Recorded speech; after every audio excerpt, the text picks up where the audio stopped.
성경에 많은 왕이 나오죠. 가장 대표적인 왕은 다윗 왕일 거예요. 근데 구약서 성경에서 마지막으로 나오는 왕은 이스라엘의 왕은 아니고 페르시아의 왕인데 이 사람이에요. 누구예요? 읽어보세요. 아닥사스다. 아닥사스다 왕 얘기로 구약 성경이 끝이 나요. 가장 늦게 쓰셨다는 예언서가 말라기서인데 그것도 아닥사스다까지예요. 그리고 가장 늦게 써졌다는 역사서가 느헤미야서인데 느헤미야서도 아닥사스다 왕까지예요. 그러니까 결국 구약 성경은 다 아닥사스다까지예요. 페르시아 초반에는 그 페르시아를 그냥 페르시아 이렇게 부르지 않고 메데, 페르시아 이렇게 불렀었어요. 원래 이제 메데가 더 컸었는데 메데 또는 메디아라고 합니다. 근데 더 컸는데 페르시아가 나중에 나타나더니 더 커졌어. 그래가지고 사실 메데를 인수했어요. 그래가지고 메데 페르시아가 되었다가 나중에 그냥 페르시아라고 부르자. 그래서 페르시아로 부르기 시작을 했죠. 결국 그렇게 되거든요. 그러니까 메데 페르시아에서 결국 페르시아가 독주하는 형태로 간다는 그 결과가 다니엘서에 그 얘기가 나와요. 다니엘이 바벨론의 마지막 왕 벨사살 왕 때 뭔가 환상을 보는데 거기 그 얘기가 나와요. 한번 보겠습니다. 다니엘서 8장 3절 4절. 내가 눈을 들어보니 강가에 두 개의 긴 뿔을 가진 순양이 서 있었습니다. 긴 두 뿔 가운데 한 뿔이 다른 뿔보다 더 길었고 그 긴 뿔이 나중에 돋은 것이었습니다. 내가 보니까 그 순양이 뿔로 서쪽과 북쪽과 남쪽을 들이받는데 어떤 짐승도 그 순양을 당하지 못하고 그 손에서 구할 수 없었습니다. 그 순양은 무엇이든지 자기 좋을 대로 했으며 점점 더 강해졌습니다. 순양에 뿔이 두 개가 있대요. 네, 뿔이 두 개가 다 긴데 그 중에 하나가 더 길대요. 근데 그 더 긴 뿔이 나중에 나온 거래요. 분명히 이 순양은 메데 페르시아 제국을 얘기하는 것이고 그 페르시아 왕국은 그 메데보다 더 나중에 생겼지만 더 커졌잖아요. 그거를 이제 뿔이 두 개인데 더 긴 뿔이 나중에 생긴 거다. 이렇게 말을 한 거예요. 근데 그 순양이 지금 뿔로 서쪽과 남쪽과 북쪽을 들이받고만 그러니까 들이받고 이렇게 간다는 거예요. 이게 동쪽이 치우쳐 있으니까 서쪽과 북쪽과 남쪽으로 점점 영토 확장을 해 나갔다는 그런 말이거든요. 이렇게 지금 양이 나오는데 이 순양을 메데와 페르시아라는 나라로 해석을 해도 되는 거예요? 이명호가 신학교에서 그거 배웠나요? 근데 이거는 정말 쉬운 해석이에요. 왜냐면 성경이 그렇게 말해주고 있거든요. 같은 8장에 20절 보겠습니다. 내가 본 두 뿔 달린 순양은 메데와 페르시아 왕들이다. 뭔가 이렇게 따로 고민을 하는 게 아니라 그냥 성경이 나와 있는 거예요. 달리 해석할 여지가 없습니다. 바벨론의 포로로 끌려갔던 유대인들 있죠. 나중에 이제 바벨론이 멸망하고 페르시아가 세워졌을 때 3번에 걸쳐서 고향으로 돌아와요. 그래서 잡혀갈 때에도 3번에 걸쳐서 잡혀갔는데 돌아올 때도 1차 포로기한, 2차 포로기한, 3차 포로기한 그래요.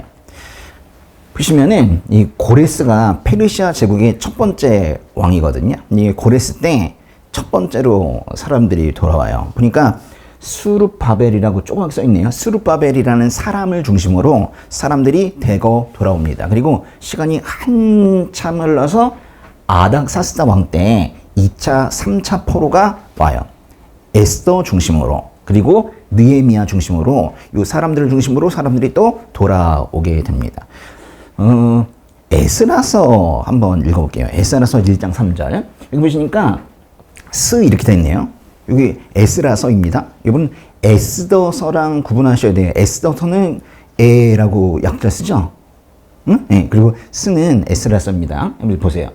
너희 가운데 하나님을 섬기는 여호와의 백성이 누구냐? 하나님이 함께 하시기를 바라노니 여호와를 섬기는 백성들은 이제 유다의 예루살렘으로 올라가 이스라엘의 하나님 여호와 그 집을 지으라. 그분은 예루살렘에 계신 하나님이시다. 이게 돌아가라 그런 얘기거든요. 페르시아의 왕인 고레스가 한 말이에요. 고레스가. 결국 이 명령으로 인해서 1차 포로 귀환이 이루어지는 겁니다. 에스라서의 7장도 한번 읽어볼게요. 에스라는 이전부터 여호와의 율법을 연구하고 지키며 이스라엘에게 율례와 규례를 가르치겠다고 마음을 정했습니다. 이게 이제 2차 포로 귀환 얘기거든요. 성경에 다 있어요. 아닥사스다 왕 때 에스라를 중심으로 사람들이 돌아왔다는 그 얘기를 하고 있는 거예요. 3차 포로 귀환 얘기도 볼게요. 느헤미야서 2장 5절. 왕에게 대답했습니다. 왕에게 기뻐하시고 종이 왕께 은총을 입었다면 왕께서는 저를 조상들이 묻혀있는 유다 땅으로 보내 그 성을 다시 건축하게 하소서. 여기 나오는 왕이 아닥사스다 왕이에요. 그리고 저가 돌아가게 해주세요. 저는 느헤미야를 말하는 거예요. 그렇게 이제 포로들이 돌아왔잖아요. 예, 포로들이 아닥사스다 왕 때 마저 돌아왔어요. 그리고 구약 성경이 끝나는 거예요. 구약 성경의 얘기가 포로 귀환 얘기로 끝난다고 그 얘기를 하는 거예요. 그리고 그 다음에 이제 또 뭐 역사는 계속 이루어지니까요. 역사는 계속 흘러갑니다. 한 이쯤에 이제 여기 요 선이 바로 아닥사스다 왕인데요. 그때 이제 바벨론의 포로로 끌려갔던 유대인들이 돌아오면서 구약 성경이 끝나고 한참 동안 성경의 기록이 없어요. 그러다가 나중에 예수님이 오시면서 신약 성경이 다시 시작이 됩니다. 문제는 여긴데요.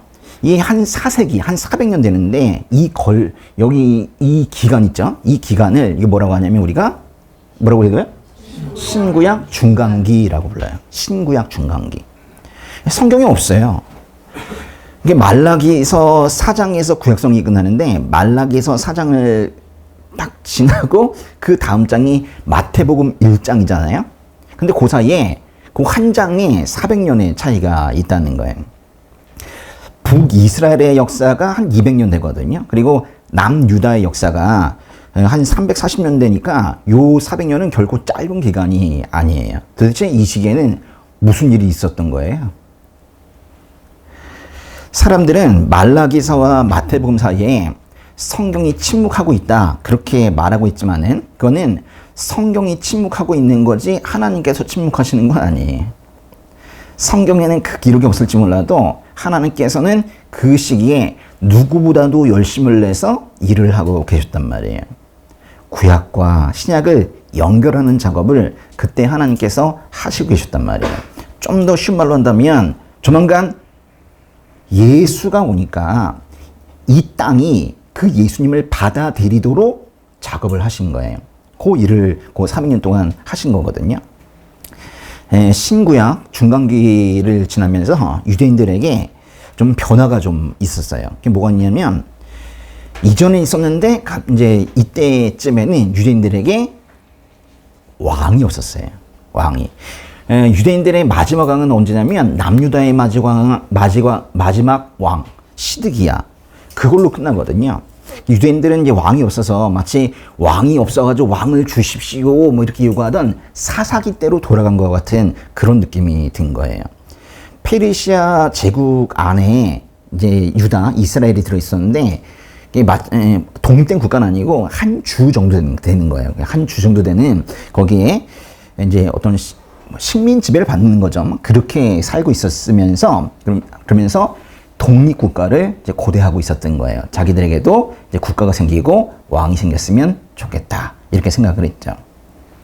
또 바벨론 포로기를 지나면서 유대인들에게 변화가 또 하나 있었어요. 바로 율법에 대한 관심이 커졌다는 거예요. 왜 이 사람들이 바벨론의 포로로 잡혀갔어요? 하나님 말을 안 들어서. 그래서 이제는 말을 잘 듣겠다는 거예요.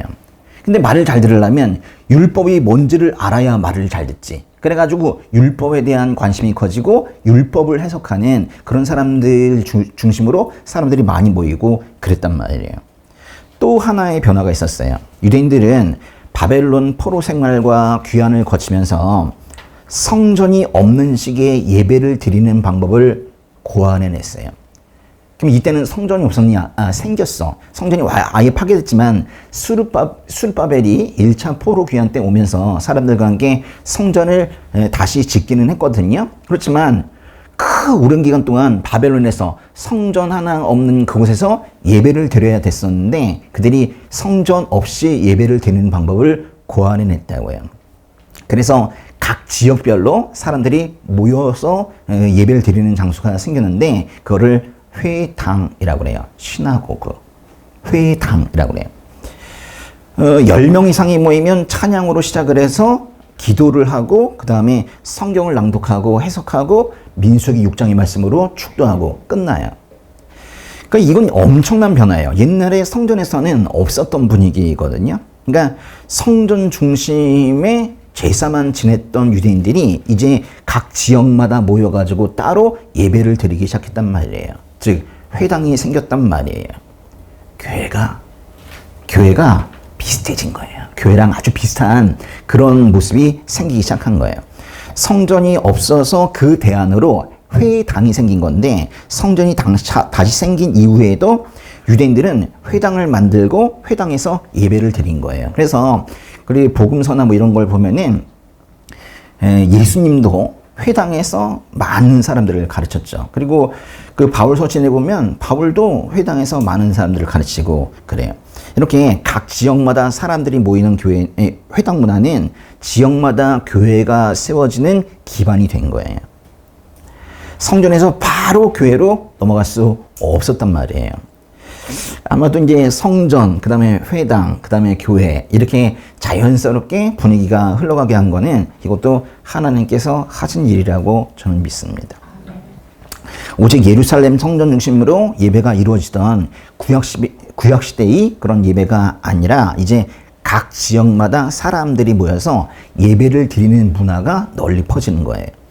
그런 문화 위에서 드디어 예수님의 제자들이 각 지역마다 교회를 세우면서 다녔던 거예요. 갑자기 성전 문화에서 그렇게 되지가 않거든요.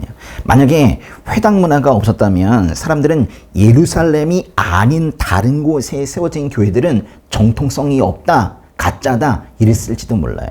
근데 교회들이 이제 사람들이 인식 안에 받아들여질 만큼 그렇게 마음바탕이 된 거예요. 그게 다 회당이 한 거예요. 성전이 아닌 곳에서 예배를 드리다 보니까 유대인들은 이제 성전의 제사보다는 마음이 중요하다.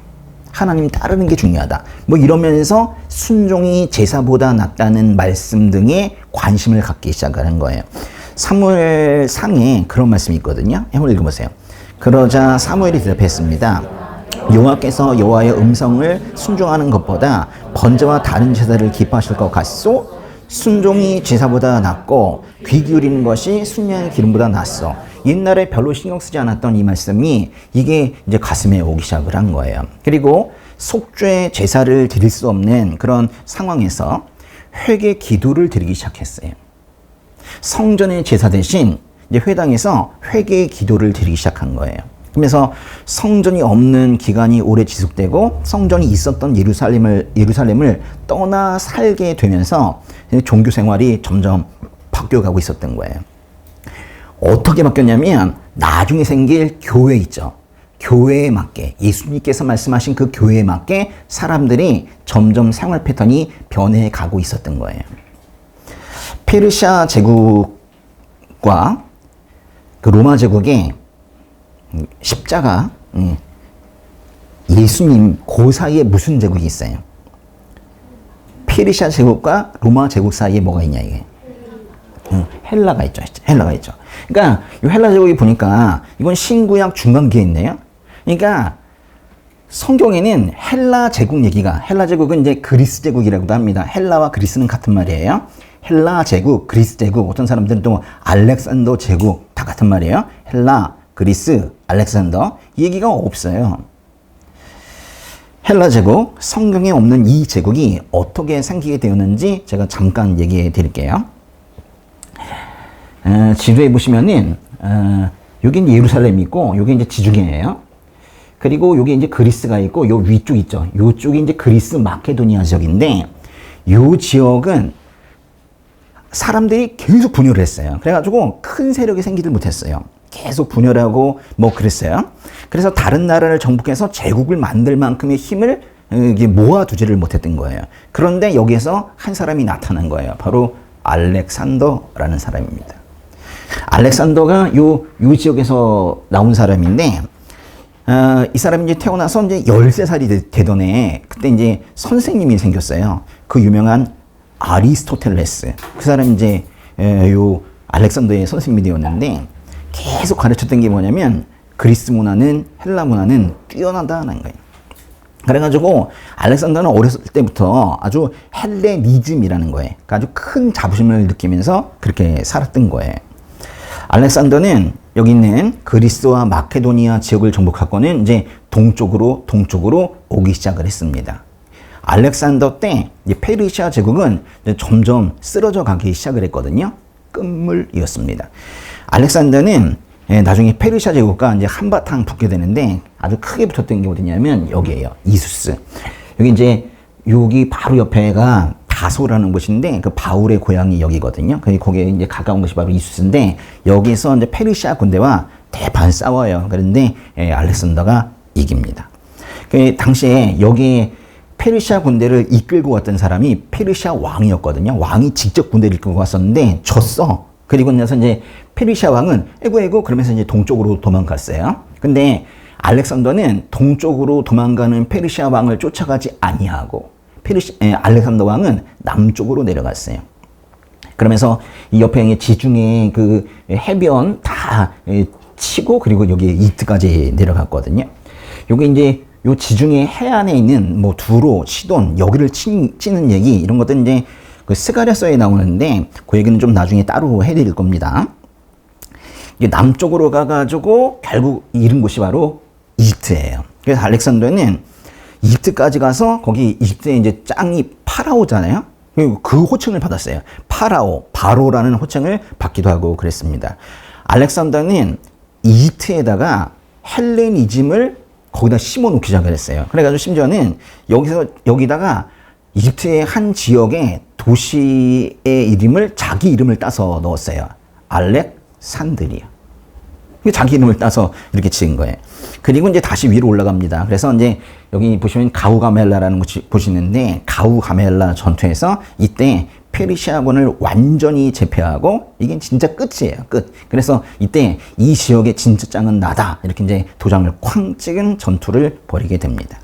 알렉산더는 13년 만에 이 페르시아 제국의 모든 지역을 다 정복을 했거든요. 그리고 좀 더 나아가서 더 커진 그런 제국을 완성을 했어요. 그래서 여기 보시면 여기 서쪽으로 그리스에서 여기 인도까지, 여기 남부 러시아에서 여기 북아프리카까지 이 많은 지역을, 큰 지역을 제국으로 삼은 것이 바로 알렉산더입니다.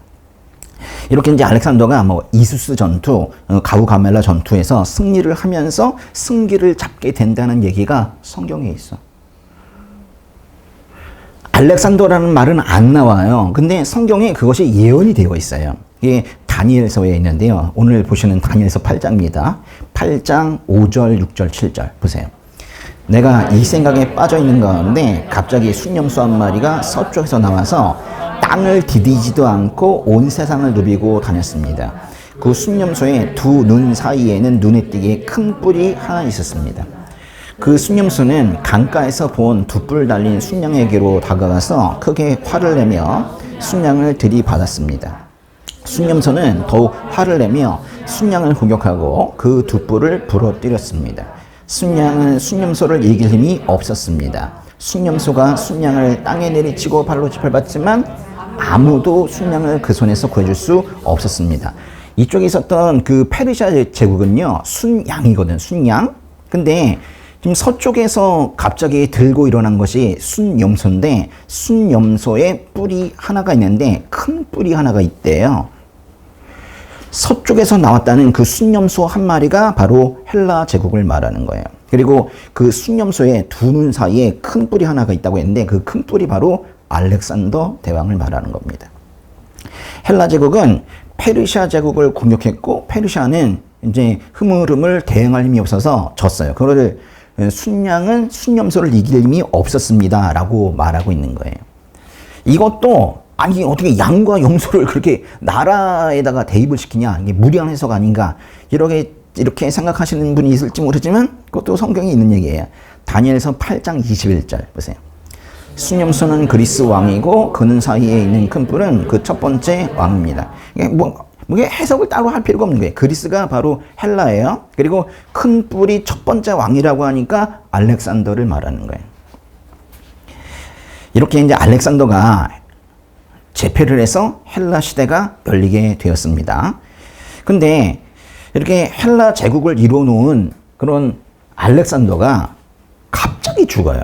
석연치 않은 이유로 33세의 어린 나이로 죽어요.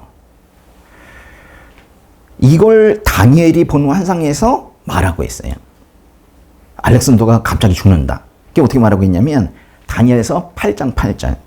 그 후 수념소는 점점 강해졌습니다. 힘이 세질 대로 세지더니 그 큰 뿔이 부러졌대요. 큰 뿔이 부러졌다. 그러니까 알렉산더가 죽었다는 얘기라는 거예요. 알렉산더는 그의 권력이 최고조에 이르렀을 때 주전 323년에 30대의 나이로 갑작스러운 죽음을 맞이했다. 그 얘기를 하는 거예요. 그러면 이제 알렉산더 얘기가 왜 지금 이 교회에서 필요하냐. 알렉산더의 영토 확장과 기독교가 무슨 관계가 있는가. 여러분 신약 성경이 뭘로 써져 있어요? 신약 성경은 헬라어, 즉 그리스어로 써져 있습니다. 이게 성경의 언어인 헬라어가 급속히 확산이 된 게 바로 이 알렉산더 때이거든요. 헬레니즘을 전파하면서 헬라어, 즉 그리스어를 그 넓은 지역에 다 전파를 하게 된 거예요.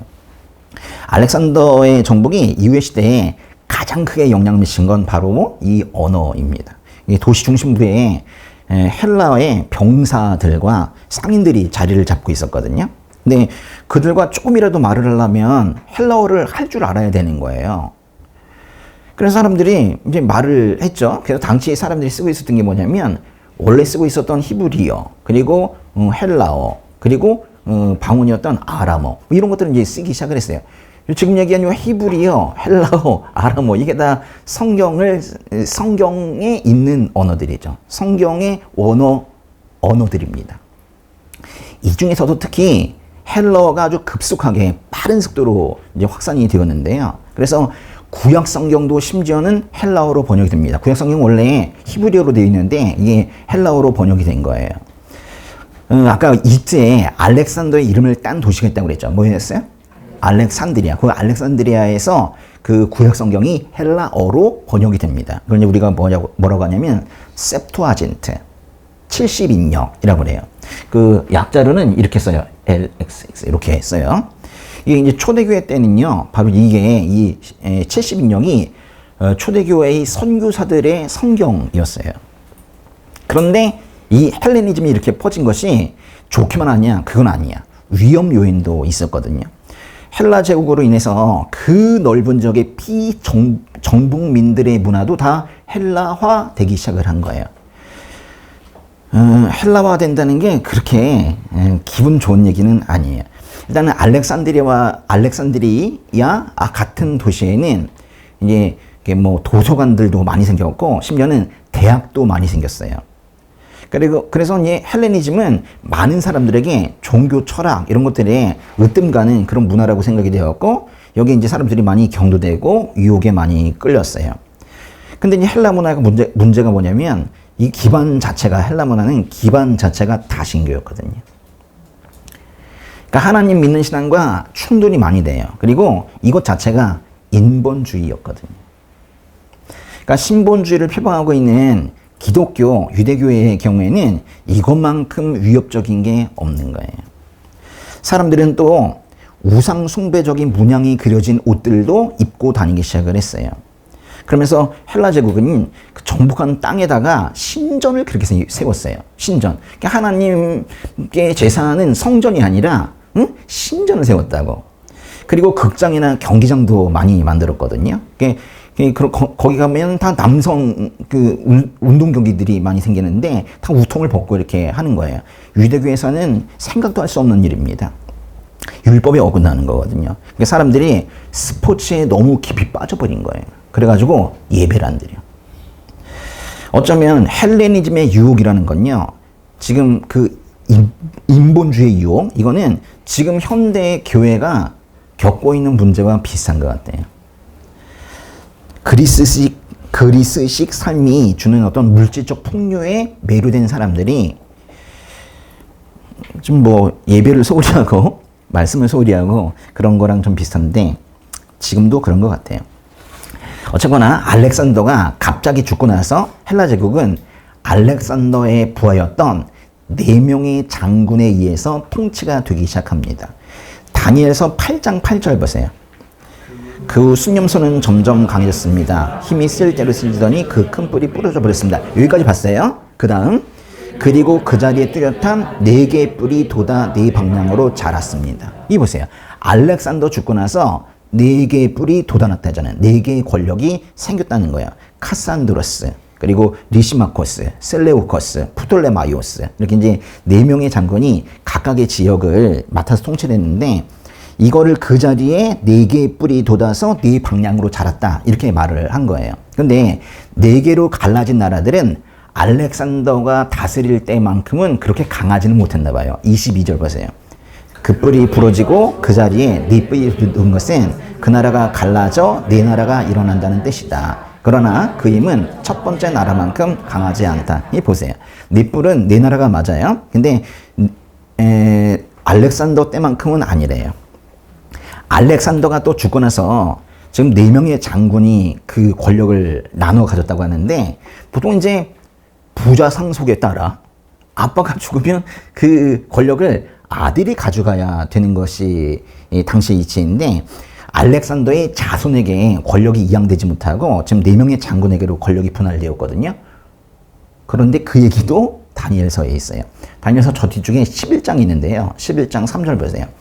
그리고 한 힘 있는 왕이 일어나서 그 큰 능력으로 나를 다스리고 자기가 하고 싶은 대로 무엇이나 할 것이다. 이 알렉산더 얘기하는 거예요. 그 다음 절. 그 왕이 가장 강할 때 나라는 하늘의 4방향으로 갈라지지만 그 자손들에게 돌아가지 않는다. 그의 나라는 그가 다스리던 대로 되지 않고 뿌리째 뽑혀서 그 자손이 아닌 다른 사람들이 이어갈 것이다. 이 보세요. 한 힘 있는 왕이라는 건 알렉산더를 말하는데 알렉산더가 죽고 나서 자손들이 후계자가 되는 게 아니라 다른 사람들이 후계자가 되었다. 그 얘기를 하는 거예요. 되었다가 아니라 될 거다라고 지금 예언을 하는 거예요. 처음에는 4개 지역으로 나눠졌었거든요. 그러다가 이제 나중에는 그 중에 이제 하나가 약해지고 3개가 되었다가 결국 나중에 2개가 되었어요. 이렇게 위아래 이렇게 나눠졌거든요. 그래서 이제 셀류코스 왕조랑 프톨레마이오스 왕조 이렇게 2개가 남았어요. 그래서 그냥 생각하시면 위쪽은 셀류코스 왕조고 아래쪽은 이제 프톨레마이오스 왕조다 이렇게 생각하시면 돼요. 프톨레마이오스 왕조 이게 이집트 중심으로 있었던 그런 제국인데 여기는 꼭 이렇게 전쟁을 나갈 때 보면 얘를 타고 가요. 이 코끼리를 당시에 전차처럼 그렇게 사용을 했었나 봐요. 근데요, 지금 보니까 위쪽은 셀류코스 왕조고 밑에는 프톨레마이오스 왕조인데 그 사이에 끼어 있는 게 이스라엘이거든요. 이스라엘은 도대체 어디에 들어가 있었던 거예요? 너무 큰 왕조들이 제국이 있어가지고 뭐 여기서 이제 뭐 명함도 내밀 수 없는 상황이긴 한데 이스라엘은 정확하게 이 2 권력 사이에 있었어요. 그래서 양쪽으로부터 모두 다 공격받기 쉬운 그런 위태위태한 상태에 있었거든요. 보세요. 밑에는 프톨레마이오스 왕조가 있고 위쪽에는 셀루코스 왕조가 있는데 주전 300년에서 200년까지 한 100년 동안에는 이 아래쪽에 프톨레마이오스 왕조의 영향을 받았어요. 남쪽의 영향을 받았어. 얘네 둘이 그 유다 이 지역을 차지하려고 100년 동안 5번이나 전쟁을 했거든요. 근데 결국에는 나중에 셀류코스 왕조가 이깁니다. 그래서 요 위에부터는 요 선부터는 그 유다가 셀류코스 왕조의 영향을 받아요. 그래가지고 유다가 처음에는 아래쪽에 영향을 받다가 나중에 위쪽에 영향을 받았다는 것까지만 일단은 알아두세요. 셀류코스 왕조에서 우리가 꼭 알아야 될 사람이 있어요. 뭔가 이렇게 유다가 셀류코스 왕조의 영향을 받을 때였는데 그때 요쯤에 주전 2세기인데요. 요때 나타났던 사람이 바로 이 사람입니다. 이 사람 이름이 뭐래요? 안티오코스 에피파네스인데 원래 이게 에피파네스예요 이름이. 근데 그 당시에 셀류쿠스 왕조의 그 사람들에게는 앞에다 안티오코스라는 말을 좀 붙였거든요. 안티오코스 에피파네스 또는 뭐 셀류쿠스 에피파네스 이렇게 붙였어요. 그리고 몇 세 하는데 정확하게 하면 안티오코스 4세 에피파네스인데 그냥 짧게 우리가 안티오코스 에피파네스라고 부르고 있는 거예요. 이 사람은 정말로 아주 열렬한 그리스 문화 옹호자입니다. 헬레니즘 문화에 이 사람은 아주 너무너무 좋아한 거예요. 안티오코스 4세는 주전 175년에 권력을 잡았는데 이 빨간 점이 안티오코스 에피파네스가 재위했던 기간인데요. 이때 점점 커지고 있던 로마에 조공을 바치고 있었는데 그 세금을 충당하기 위해서 정말 많은 세금을 거두었습니다. 그러면서 그 주변 지역에 헬라화를 더욱더 강조한 거예요. 그래서 이제 심지어는 자기를 신이라고 그랬어요. 자기를 신격화했어요. 그래서 안티오코스 에피파네스라고 부르라고 그랬는데 이게 뭔 뜻이냐면 에피파네스가 분명히 나타난다 뭐 그런 뜻이거든요. 그러니까 나다 신이 나타났다라는 거예요. 이게 사람들이 근데 안티오코스 에피파네스를 안티오코스 에피파네스라고 부르지 않고 에피파네스를 에피마네스 이렇게 부르기도 했어요. 에피마네스는 미친놈 뭐 이런 뜻이거든요. 안티오코스 에피파네스의 통치는 구약성경의 율법과 점점 더 많이 충돌을 하고 그랬습니다. 안티오코스는요, 심지어 돈을 받고 대제사장을 세웠어요. 원래 대제사장은 혈통이 있어야 되거든요. 누구의 가문에서 세워야 되는 거예요? 아론. 그 상관없어. 이 안티오코스는 무조건 돈을 주는 사람한테 그렇게 대제사장을 맡긴 거예요. 그리고 예루살렘에 그리스식 축제를 이제 대제사장이 오히려 가져오는 걸 갖다가 묵인하고 운동 경기를 예루살렘에서 개최하기도 하고 그랬습니다. 그리고 그때 이제 제사 드린다고 하는데 제사할 때 돈을 내거든요. 근데 그게 이미 정치 도구가 되어 있었던 거예요. 근데 이런 것들이 아주 전통적인 유대 사회에 큰 충격을 주었고 너무 큰 고통이 되기도 했어요. 그래서 안티오코스 에피파네스 그의 헬라화 시키려는 그런 의욕. 여기 이제 반대한 사람들이 있었어요. 신실한 유대인들이 있었거든요. 그 사람들 사이에 점점 이제 간극이 벌어지기 시작한 거예요. 그래서 에피파네스와 그리고 그 신실한 유대인들 사이에 간극이 크게 벌어졌는데 그 신실한 유대인들을 이렇게 불러요. 뭐라고 불러요? 하시딤. 하시딤은 신실한 유대인들을 말하는 용어예요. 안티오코스 에피파네스는 또 유대인들이 저항하지 못하도록 안식일에 많은 사람들을 학살하기도 했습니다. 안식일에 유대인들이 가만히 있잖아요. 그때 이제 많이 죽였어요. 그리고 성전의 이름을 바꿔버렸어요. 성전은 1차로 포로기원했던 스룹바벨이 만들었다고 해서 스룹바벨 성전, 뭐 스룹바벨이라는 말을 붙이지 않아도 그냥 성전이라고 불렀는데 그 성전이라는 이름을 없애버리고 이렇게 바꿨어요. 제우스 올림피우스. 이딴 식이었어요. 성전에 제우스를 섬기는 이방 제단을 오히려 세워놓고 그 제단에다가 얘를 누구예요? 꿀꿀이. 얘를 돼지를 제물로 바치기도 했어요. 우리 레위기에 보면은 돼지는 부정한 동물이라고 하거든요. 이건 절대로 제단에 올라갈 수 없는데 일부러 그렇게 한 거예요. 유대인들이 화가 잔뜩 났어요. 이걸 다니엘서에서 이렇게 말해요. 안티오코스 에피파네스가 그 하나님의 백성들을 괴롭혔다라는 얘기들을 환상으로 보여주셨는데 다니엘이 본 환상이에요.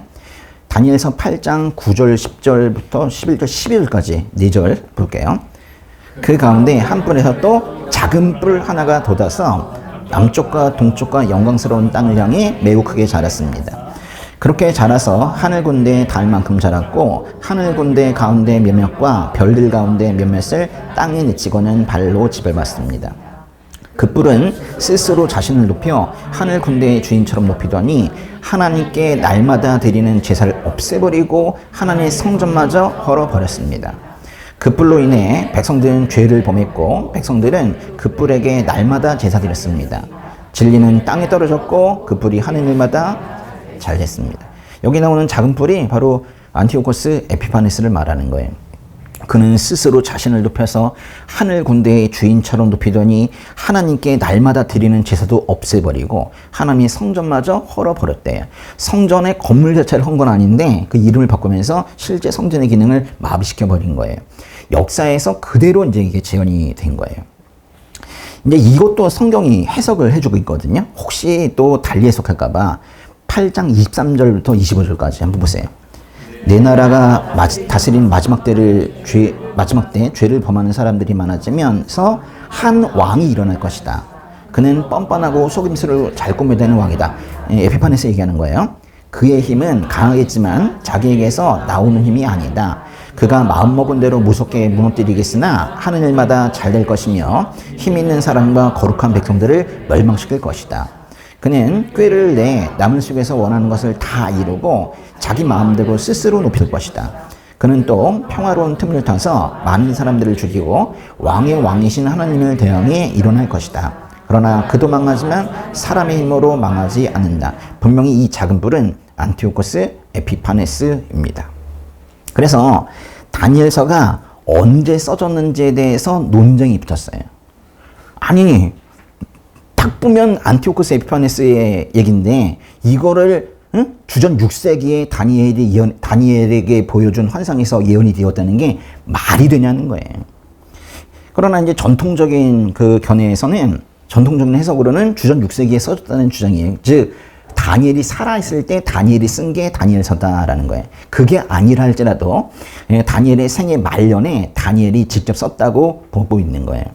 그래서 지금 얘기하고 있는 뭐 알렉산더 얘기, 헬라 제국 얘기, 그리고 뭐 네 나라로 갈라지는 얘기, 안티오코스 에피파네스 얘기는 다 예언이에요. 그래서 어떤 사람들은 그래요. 아니 어떻게 그렇게 아무리 성경이지만은 예언이 그렇게 정확할 수 있느냐? 말이 안 된다. 보고 쓴 거지. 그러면서 다니엘서가 나중에 써졌다고 주장을 하기도 해요. 특히 안티오코스 에피파네스가 박해를 하고 있을 때 그때 써졌다는 거예요. 그러니까 주전 2세기에 써졌다는 거죠. 그러면 다니엘이 봤다는 환상은요, 그게 예언이 아니라 이미 이루어진 사실을 그냥 기록한 거에 불과한 거예요. 뭐 아무런 재미가 없는 거죠. 여러분은 어떻게 생각하세요? 다니엘서는 다니엘이 썼을까요? 나중에 누군가가 주전 2세기에 따로 썼을까요? 근데 제가 무조건 전통적인 견해편을 드는 게 아니라 아무리 생각해봐도 이거는 안티오코스 에피파네스 때 써졌다는 주장은 맞지는 않는 것 같아요. 만약에 그때 얘기까지 쓰려면은 그 중간에 끼어있는 그 알렉산더 얘기나 페르시아의 말기 얘기도 성경에 있어야 되지 않아요? 근데 그런 건 없거든요. 갑자기 아닥사스 때 딱 끝나고 한 400년 지나가지고 갑자기 안티오코스 얘기 나오는 거 이게 좀 이상하잖아요. 이 세기에 안티오코스 에피파네스 때 썼다면서 굳이 주전 5세기 아닥사스다 왕 때 구약 성경이 끝나는 거는 그건 좀 이상한 것 같아요. 그리고 안티오코스 에피파네스 때에 이미 지나간 과거 사실을 기록한 것이라면 이미 지나간 실제로 되어 있는 그 역사를 기록한 것이라면 왜 굳이 순양, 순염소 이런 식으로 상징적으로 또는 묵시적으로 이렇게 표현을 하는 거예요? 쓰면 되지. 다른 왕의 이름들은 다 밝히면서 그 유명한 알렉산더의 이름은 또 밝히지도 않고 있어요. 그거는 알렉산더 이후에 써진 건 아니라는 말이거든요. 그리고 다니엘서 지금 공부하고 계시는데 그 세세한 내용들을 나중에 2세기, 주전 2세기에 300~400년 지나가지고 그때 누군가가 2세기의 그 자료들을 모아가지고 그래서 썼다는 그것도 잘 이해가 되지가 않는 거예요. 분명히 그렇게 쓸 수는 없어요. 결론, 성경의 예언이 너무 정확해서 문제야. 성경의 예언이 너무 정확해서 의심하는 사람들이 많다라는 거예요. 더군다나 성경에서 명확하게 이게 예언이라고 말하고 있거든요. 다니엘서 8장 26절 보세요. 내게 보여준 밤낮의 환상은 확실히 이루어지지만 먼 훗날 일어날 일이니 너는 그 환상들을 잘 간직해 두어라. 그 다음 절, 나 다니엘은 이 환상을 보고 놀라서 정신을 잃었습니다. 나는 며칠 동안 알타가 회복돼 일어나 왕이 맡긴 일을 했습니다. 그 환상은 아주 놀랍고 사람이 알기 힘든 것이었습니다. 성경이 말하잖아요. 이 환상은 먼 훗날 이루어질 일이래요. 다니엘은 이 환상을 보고 놀라가지고 정신을 잃었대요. 그리고 며칠 동안 알았대요. 앞으로 일어날 역사를 환상으로 보여주셨으니까 다니엘도 그게 감당이 안 되는 거예요. 그래서 아주 놀랍고 사람이 알기 힘든 것이라고 지금 고백을 하고 있는 거예요. 주전 2세기에 이 다니엘서가 써졌다고 얘기하는 사람들은 이제 다니엘서의 이 다니엘의 고백을 믿지를 않고 있는 거죠. 뭐 어떻게 있냐. 안티오코스 에피파네스는 심지어 하나님의 백성이라는 표식인 할례를 금지했어요. 유대인들에게는 정말 치명적인 조치였거든요. 또 에피파네스는 유대인의 안식일 준수하는 것도 금지시켜 버렸어요. 또 토라 있죠? 모세오경 만드는 거. 성경의 사본을 만드는 것도 금지시켜 버렸어요. 그리고 이미 써져 있는 토라 사본들도 다 불태워 버렸습니다. 그러니까 유대 문화를 완전히 깡그리 없애버리려고 한 거예요. 다니엘서 11장에서도 안티오코스 에피파네스의 만행 이야기가 나오거든요. 11장 31절 보세요. 무장한 그의 군대가 일어나 성전 요새를 더럽히고 날마다 드리는 제사를 못 드리게 할 것이며 하나님께서 미워하시는 물건을 성전에 세워 멸망을 불러올 것이다. 다음 절. 그는 약속을 어기고 악하게 행동하는 사람들을 꿰어내며 더럽히겠지만 하나님을 아는 백성들은 굳게 서고 용감하게 행동할 것이다. 그 31절에 하나님께서 미워하시는 물건을 성전에 세워 멸망을 불러온다는 거는 에피파네스가 그 아까 우리 돼지 있죠? 돼지 제물 또 우상 등으로 성전을 더럽힌 거를 말하는 거예요. 또 32절에 하나님을 아는 백성들이라는 건 아까 우리 경건한 유대인들을 말했던 누구였죠? 하시딤, 그 하시딤을 말하는 거예요. 이제 하시딤을 비롯한 유대인들이 들고 일어날 만한 거예요. 드디어 셀루쿠스 왕조에 대항한 유대인들의 혁명이 일어납니다. 그거를 우리가 마카비 혁명이라고 해요. 유대인들의 분노가 아주 극에 달했어요. 근데 이때 예루살렘 북서쪽에 모데인이라는 작은 마을이 있었는데 여기 이제 안티오코스 에피파네스가 보낸 병사가 한 명 도착을 해요. 사람들이 얼마나 이제 충성심을 보이는가 이제 테스트하기 위해서 보낸 거거든요. 당시 그 지역의 제사장은 마따디아라는 사람이었는데 그 사람에게 안티오코스가 불법적으로 만든 제단에 변형된 형태로 제사를 드리라고 명령을 해요. 그러면서 이제 따라 하는지 안 하는지 보는 거예요. 헬라식으로 제사를 지내라는 거예요. 그래서 이제 마따디아가 싫다고 그랬죠. 희생제사를 감독하러 온 병사도 그리고 죽여버렸어요. 그리고 거기 이제 동조하던 유대인 한 명 있었는데 그 사람도 죽여버렸어요. 그리고 마따디아는 이제 도망쳤어요. 산속으로. 자기 아들 5명과 함께 도망쳤는데, 뭐 유다, 요나단, 뭐 이런 사람들과 이제 도망쳤어요. 그리고 군대를 만들어서 이미 무장 세력이 된 하시딤과 연합을 했습니다. 하시딤은 그리스 문화와 타협하는 거를 변절이라고 말을 했어요. 마따디아의 군대는 은신하고 있으면서 산악지대 근처에 이렇게 머물고 있다가 밤을 틈타서 셀루쿠스 왕조의 군대를 게릴라 전법으로 당시에 습격을 하고 그랬어요. 또 그들 스스로를 보호하기 위해서 안식일에도 싸웠습니다. 마카비 혁명이 드디어 시작이 된 거예요. 이 이름은 좀 알아둬도 괜찮아요. 마카비 혁명. 마따디아는 이제 주전 166년에 죽었지만은 그의 아들들이 계속 이제 그걸 이어가는데 그 아들 중에 한 명이 유다예요. 유다. 근데 유다의 별명이 뭐냐면 마카비예요. 마카비가 망치질 하는 사람이라는 뜻인데 유다 마카비. 이 사람이 이제 셀류코스 군대의 게릴라전으로 계속해서 맞서고 있었던 거예요. 그래서 이제 그 사람 이름을 따가지고 마카비 혁명이라고 부르고 있는 건데요. 마카비의 형제들은 수적으로는 매우 열세였지만은 계속해서 이제 셀류코스 군대를 이기기 시작을 했습니다. 드디어 유다는 성전 경내에 통제권을 다시 획득을 했고 성전을 찾았다고요. 성전을 찾았고 성소를 이른바 정결하게 했습니다. 이스라엘이 이방 통치로부터 자유를 얻은 거예요. 유대인들은 지금도 그래서 그거를 기념해요. 매년 12월에. 그걸 뭐라고 하냐면 하누카라고 그래요. 하누카. 뭐라고요? 하누카. 그게 이제 한우카는 유대력으로는 기슬로월 25일이 있는데 기슬로월 25일이 언제냐면 우리 양력으로 치면은 12월 25일과 비슷해요. 그래서 크리스마스 때쯤에 이 사람들이 한우카를 해요. 그러니까 말하자면 겨울이죠. 겨울에 한우카를 지킵니다. 그날은 이렇게 한우카 촛대 요거를 켜요. 요걸 이제 메노라라고 하는데 요 가운데 촛불은 항상 켜져 있습니다. 그리고 이제 첫날부터 하나, 둘, 셋, 넷, 다섯, 여섯, 일곱, 여덟, 8일 동안 하나하나씩 더 켜기 시작을 하는 거예요. 그게 왜냐면 처음에 이제 성전을 회복했던 그때 마카비 혁명 때 그때 성전에 들어갔는데 촛대 기름이 없는 거예요. 하루 불을 켤 기름밖에 없었는데 이상하게도 하루 켤 기름밖에 없었는데 8일 동안 여기에 불이 계속 비쳤다는 거예요. 그래가지고 너무 이게 놀라운 마음에 이걸 기념해서 8일 동안 요 촛대에 불을 붙이는 그런 의식을 지금도 하고 있습니다. 한우카는 우리말로는 뭐라고 하냐면 수전절이라고 하거든요. 수전절이라는 말이 성경에 나와요. 요한복음에 있는데 한번 보세요. 예루살렘에 수전절이 이뤘는데 때는 겨울이요. 맞네, 그지? 수전절 겨울 맞잖아요. 그 다음 절.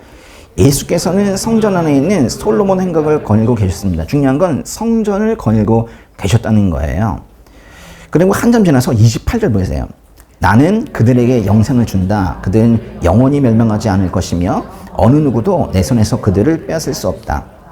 유대인들이 한우카 촛대에 불을 붙이면서 200년 전에 성전의 회복을 축하했던 그 날, 그거를 기념하는 날에 예수님께서 당신께서 영생을 주시는 분이라고 지금 선포를 하신 거예요. 그걸 지금 어디에서 그 말씀을 하신 거예요?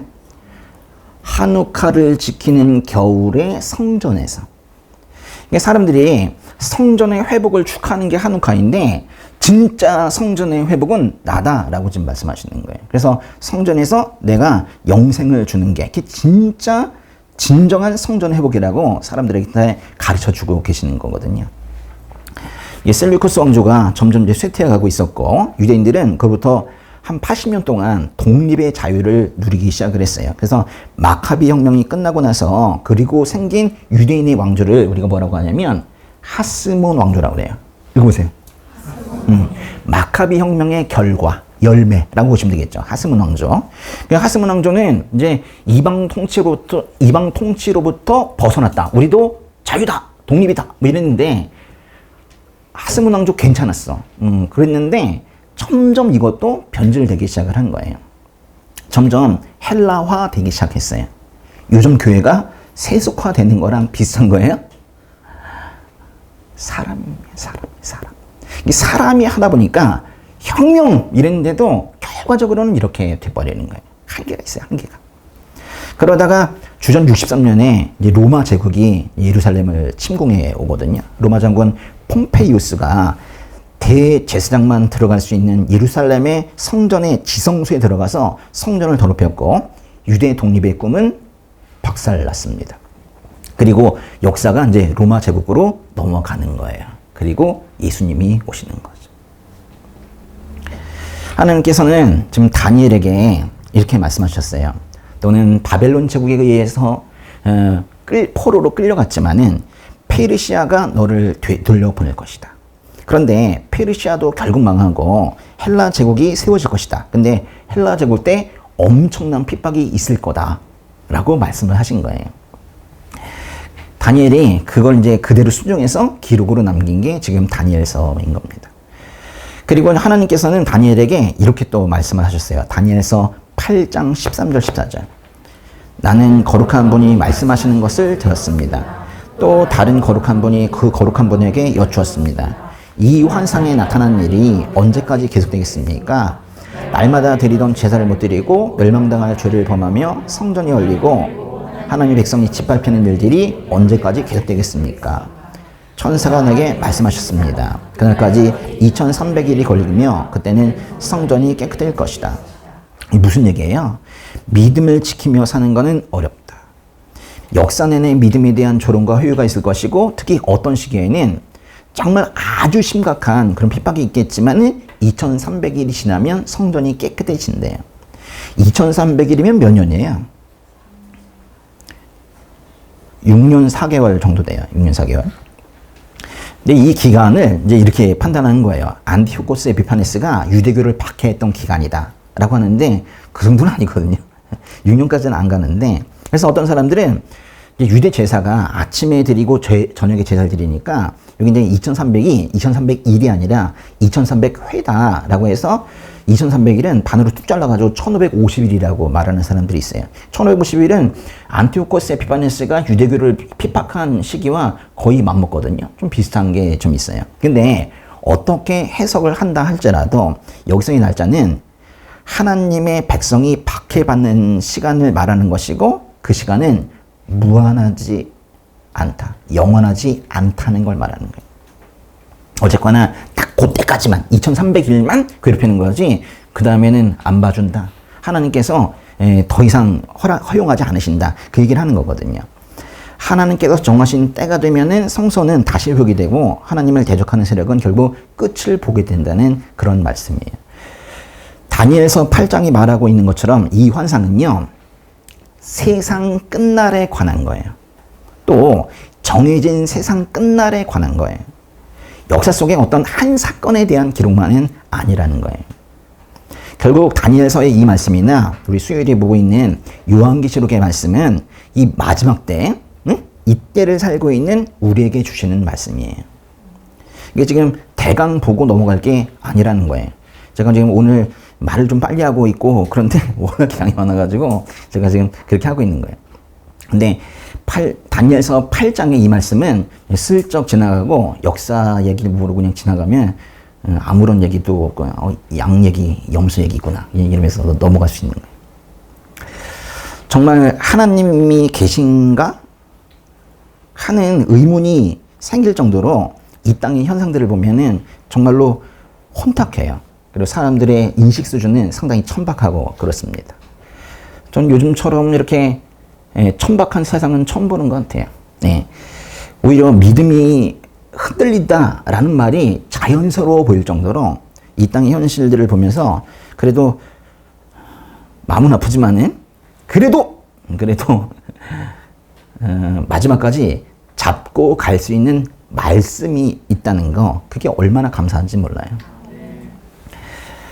세상의 힘과 악이 강해 보일지는 몰라도 역사의 주관자는 역시 우리 하나님이세요. 성경은 특히 다니엘서는 절대로 그 사실을 잊지 말라고 그래요. 다니엘서의 주제가 하나님의 주권이거든요. 믿음의 사람은 현실의 혼란 속에서도 하나님께서 정하신 그 때를 신뢰하면서 끝까지 믿음을 지켜야 한다는 거예요. 지금 이 오늘 주교회가 작은 교회에서 하는 말이 아니라 정말로 지금은 교회 규모 별로 중요하지 않아요. 예배당이 화려한 것도 중요하지 않아요. 찬양팀의 실력도 뭐 이런 음향 장비도 이런 거 다 중요한 게 아니에요. 지금은 하나님에 대한 신뢰, 또 다시 오실 예수님에 대한 확신, 이게 중요한 거예요. 이런 걸 키워나가고 이런 걸 마음속에 장착을 해야 되는 거예요. 순수한 믿음을 굳건히 지켜가는 우리 성도님들 되시기를 주님의 이름으로 축복합니다.